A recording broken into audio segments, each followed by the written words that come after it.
Dear student, good morning. आप सब कैसे हैं? मैं PS तिवारी फिजिक्स क्लास में आप सभी का स्वागत करते हैं।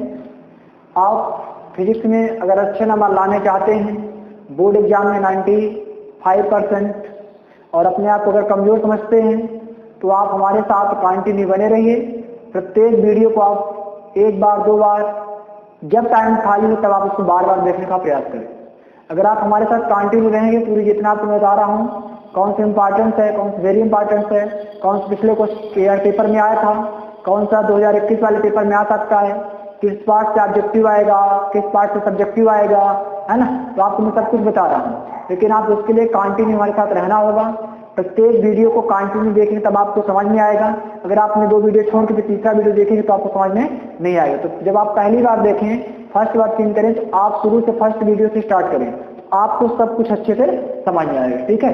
अब जैसा कि आप सब जानते हैं कि मेरी ऑनलाइन क्लास प्रत्येक दिन एवरी मॉर्निंग 8 o'clock रहती है। तो आप अपने साथ जो बच्चे उनको भी शेयर करें और बताएं कि आप मुझे लाइव क्लास देखिए।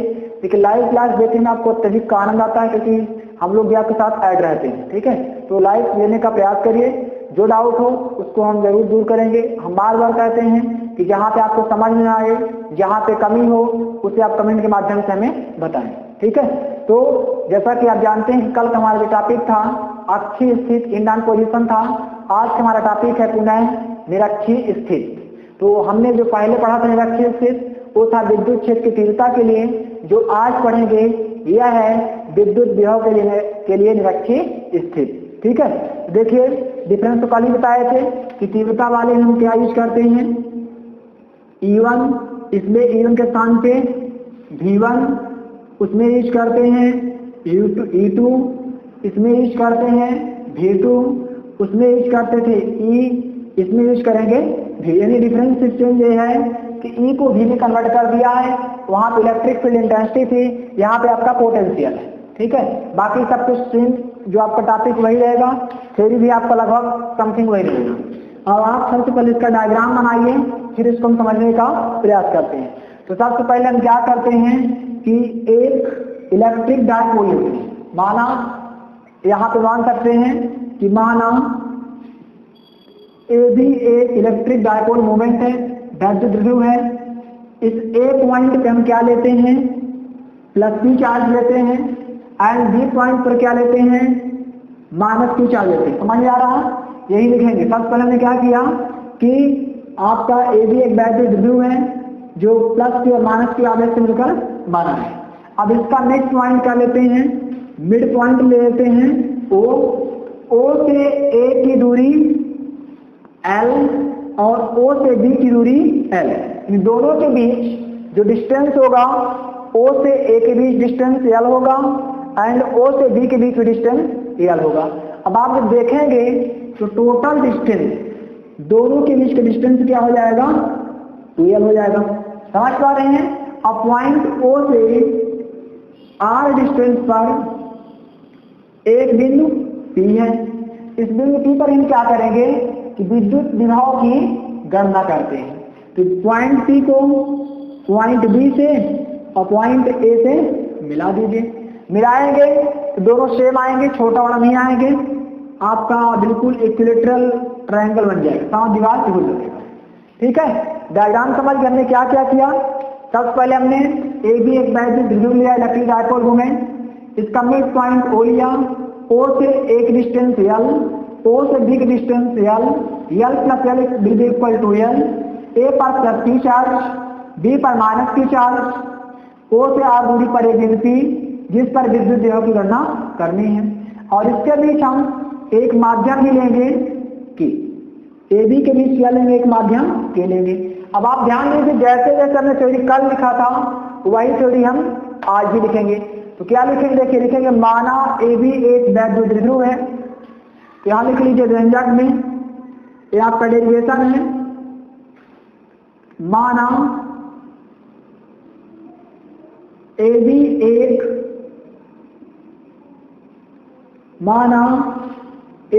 एक वैद्युत द्विध्रुव है। Let A B is electric dipole जो plus Q charge and minus Q charge, plus Q और माइनस Q आवेश से मिलकर बना है, आवेश से मिलकर बना है formation of plus Q charge and minus Q charge. क्या लिखेंगे? Let AB is electric dipole moment, formation of plus Q charge and minus Q charge. ठीक है, इसके बीच माध्यम के हैं, बिटवीन मीडियम के, इसके बीच माध्यम के है। ठीक है, ठीक, क्या लिखेंगे? AB का लिखेंगे दोनों ध्रुवों के बीच की दूरी 2L, दोनों ध्रुवों के बीच की दूरी, बीच की दूरी 2L है। देखिए A से B की दूरी, O से एक डिस्टेंस L, O से B डिस्टेंस L, तो L plus L equal to 2L। हमने क्या लिखा? दोनों ध्रुवों के बीच की दूरी क्या है? 2L है। अब देखिए इसका मध्य बिंदु क्या है? O। लिखिए उसी के आगे, इसका मध्य बिंदु O है, इसका मध्य बिंदु O है। ठीक है, फिर देखिए पॉइंट O से R दूरी पर एक बिंदु दी है, P है। क्या लिखेंगे? बिंदु O से R दूरी पर, बिंदु O से स्मॉल r दूरी पर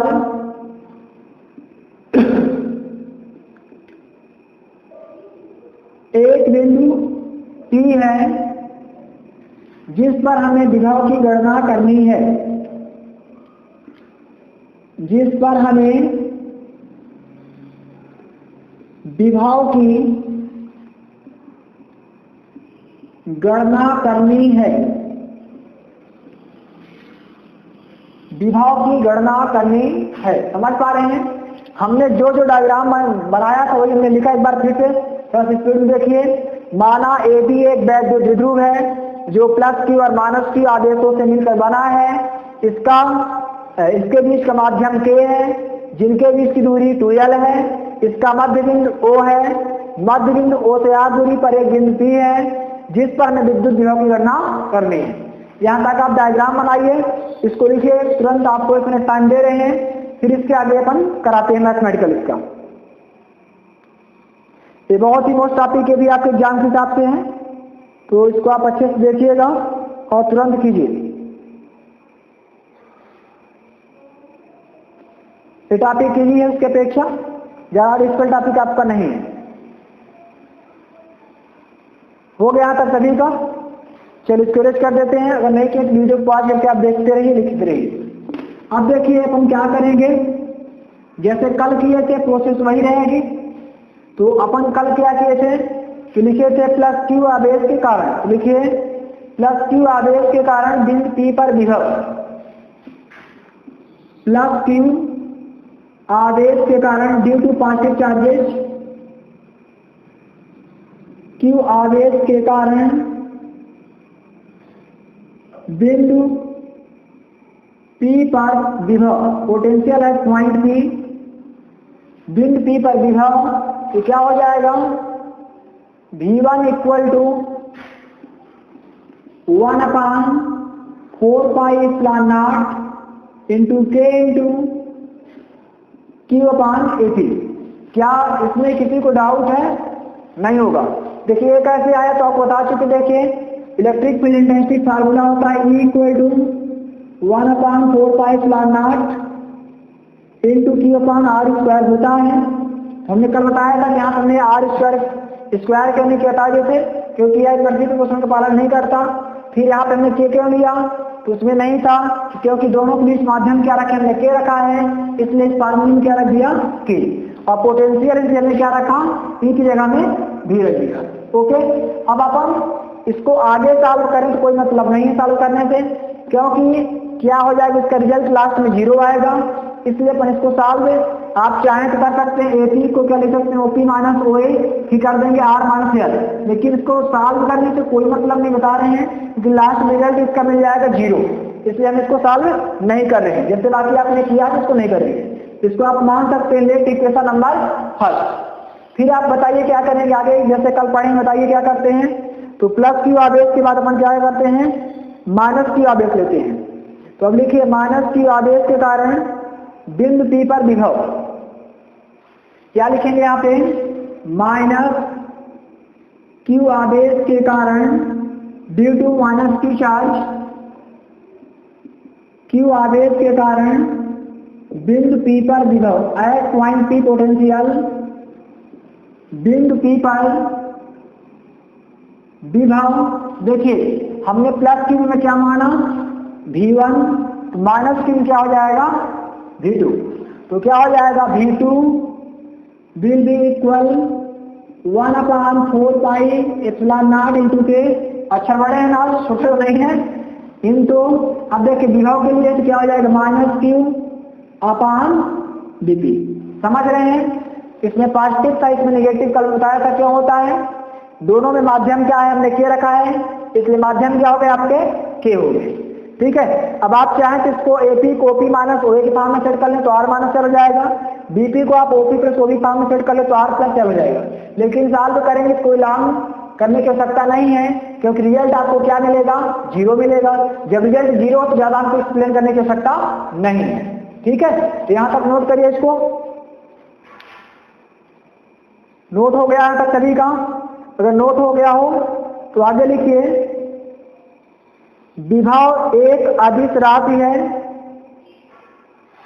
विभव एक अदिश राशि है, potential is a scalar quantity, विभव एक अदिश राशि है, potential is a scalar quantity, अतः बिंदु P पर परिणामी विभव, अतः बिंदु P पर परिणामी विभव V equal to V1 plus V2, परिणामी विभव V equal to V1 plus V2, यहां लिख देते हैं V equal to V1 plus V2, परिणामी निकाल लें, दोनों को जोड़ देंगे। तो देखिए V1 का मान, इसको समीकरण 1 मान से इसको 2 मान लेंगे, तो V1 का मान समीकरण 1 से, V2 का मान समीकरण 2 से, तो लिख लीजिए आगे समीकरण 1 से V1, समीकरण 1 से V1 तथा समीकरण 2 से V2 का मान रखने पर,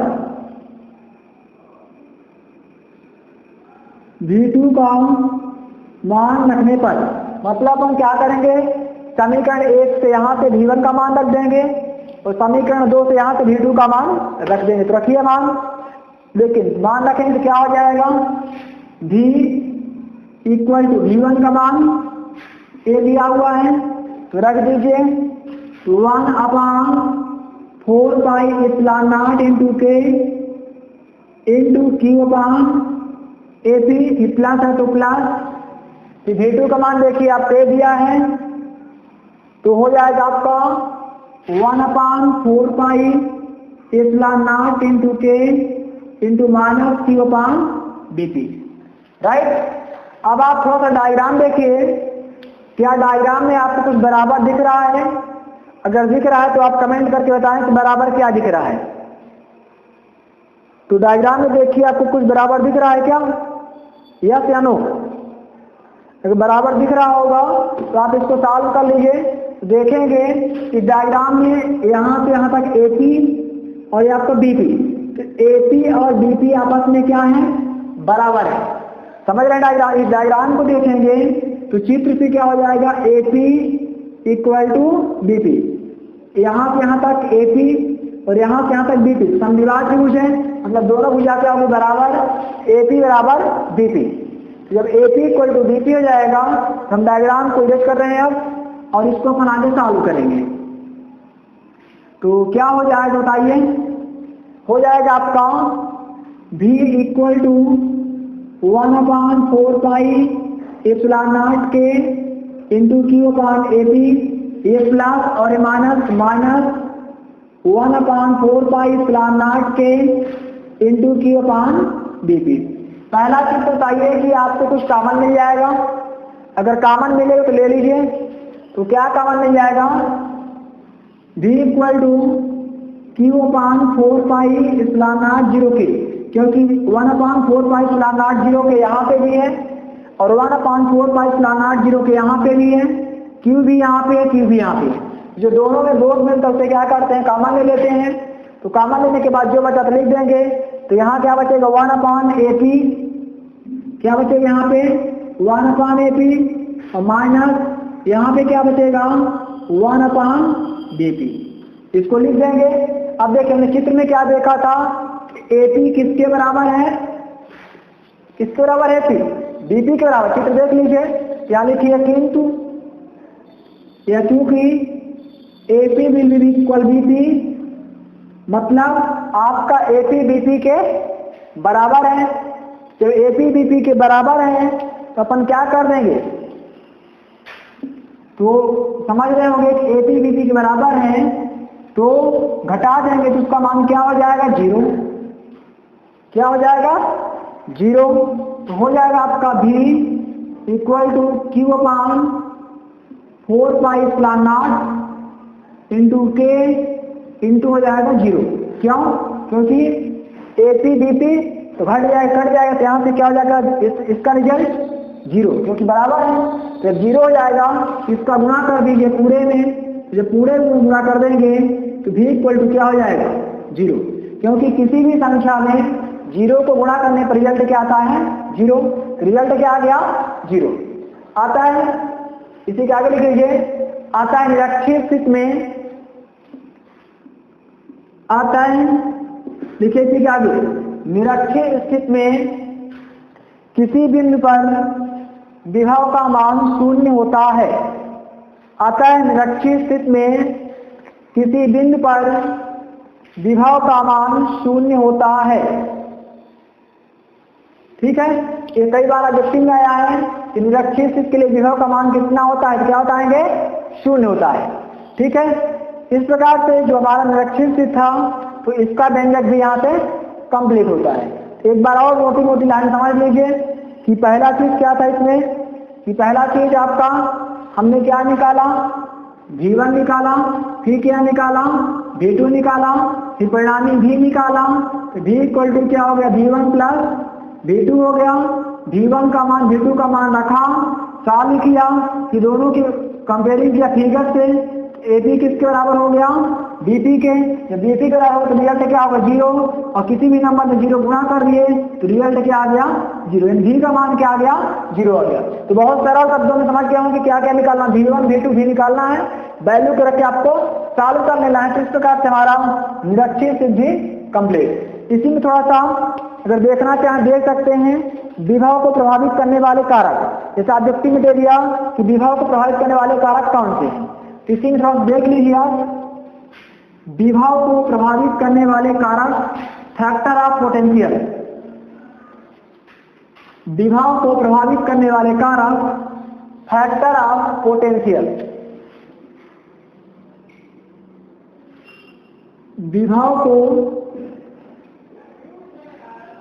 प्रभावित करने वाले कारक, विभव को प्रभावित करने वाले कारक कौन कौन से कारक होते हैं? अगर आपने पढ़ा हो तो ठीक बताइए, नहीं लिखा रहे हैं तो लिख लीजिए कारक के बारे में। एक्सप्लेन तो आज नहीं करेंगे, सिर्फ इतना लिख लीजिए कौन कौन से कारक होते हैं। तो विभव प्रभावित करने वाले कारक होते हैं आपका आवेश की मात्रा, चालक का क्षेत्रफल, फर्स्ट नंबर आवेश की मात्रा, quantity of charge. Second number चालक का क्षेत्रफल, एरिया ऑफ कंडक्टर, चालक का क्षेत्रफल, area of conductor. Third number आवेशित चालक के समीप अन्य चालक, आवेशित चालक के समीप आवेशित चालक के पास अन्य चालक, और चौथा नंबर है चालक के परिचय माध्यम। चालक के